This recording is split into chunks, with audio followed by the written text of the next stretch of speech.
এই ঐক্যকে অক্ষুণ্ণ রেখে এই দেশকে এগিয়ে নিয়ে যেতে হবে, এর কোনো বিকল্প নেই। এই ঐক্যের চর্চাকে আমাদের রাজনৈতিক সংস্কৃতিতে পরিণত করতে হবে। আমরা এমন কোনো পদক্ষেপ নিতে পারি না যাতে করে ফ্যাসিবাদ বিরোধী জাতীয় ঐক্য, গণ ঐক্য বিনষ্ট হয় অথবা ফাটল ধরে। সুতরাং অন্তর্বর্তী সরকারকে সর্বোচ্চ নিরপেক্ষতার অবস্থান বজায় রাখতে হবে। কোনো মহলকে রাজনৈতিক ফায়দা হাসিলের এজেন্ডা যেন সরকারের কর্মপরিকল্পনার অংশ না হয়, সেদিকে সজাগ দৃষ্টি রাখতে হবে। সংস্কার আগে নির্বাচন পরে কিংবা নির্বাচন আগে সংস্কার পরে এই ধরনের অনাবশ্যক বিতর্কের কোনো অবকাশ নেই। যেহেতু সংস্কার কি চলমান প্রক্রিয়া, সংস্কার ও নির্বাচন প্রক্রিয়া দুটোই একসাথে চলতে পারে। রাজনৈতিক দলগুলোর ঐক্যমতের ভিত্তিতে একটি চার্টার অফ রিফর্মস সংস্কার সনদ তৈরি হতেই পারে। নির্বাচিত সরকার পরবর্তীতে যা বাস্তবায়ন করবে।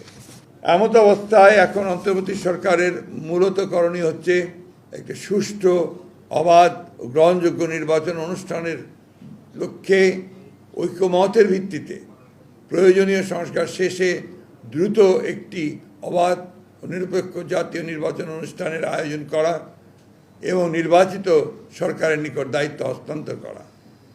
নির্বাচিত সরকার জনগণের কাঙ্ক্ষিত ঐক্যমত্যের সংস্কারসমূহ সম্পন্ন করবে, কেননা জনগণের নিকট দায়বদ্ধ ও ন্যায় বিচার এবং সুশাসন নিশ্চিত করতে অঙ্গীকারবদ্ধ নির্বাচিত সরকারের পক্ষেই গ্রহণযোগ্য সংস্কার সম্পাদন করা সম্ভব।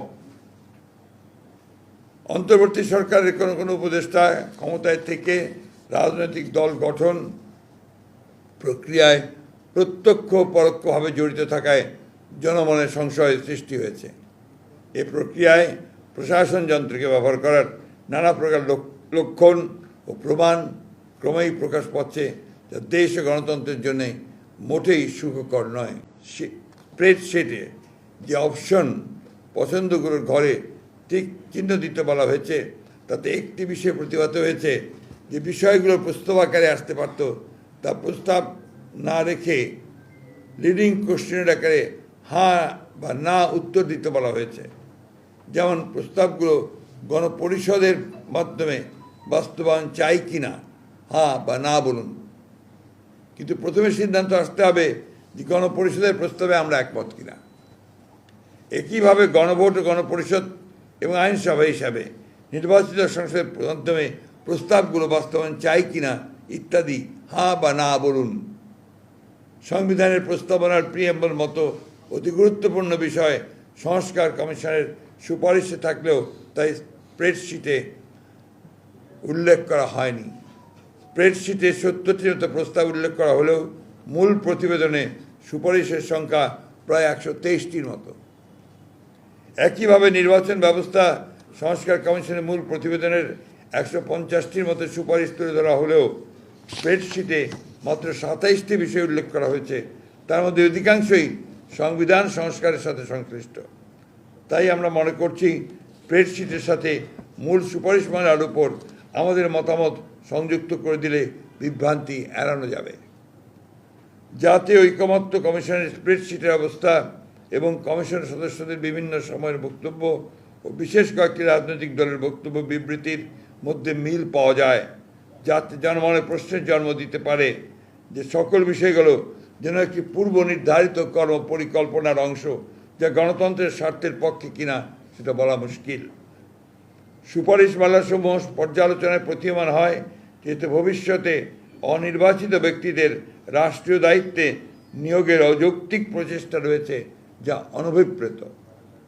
প্রিয় সাংবাদিক ভাই ও বোনেরা, সুপারিশমালায় সাংবিধানিক কমিশন সহ এনসিসি নতুন বিভিন্ন কমিশনের প্রস্তাব করা হয়েছে।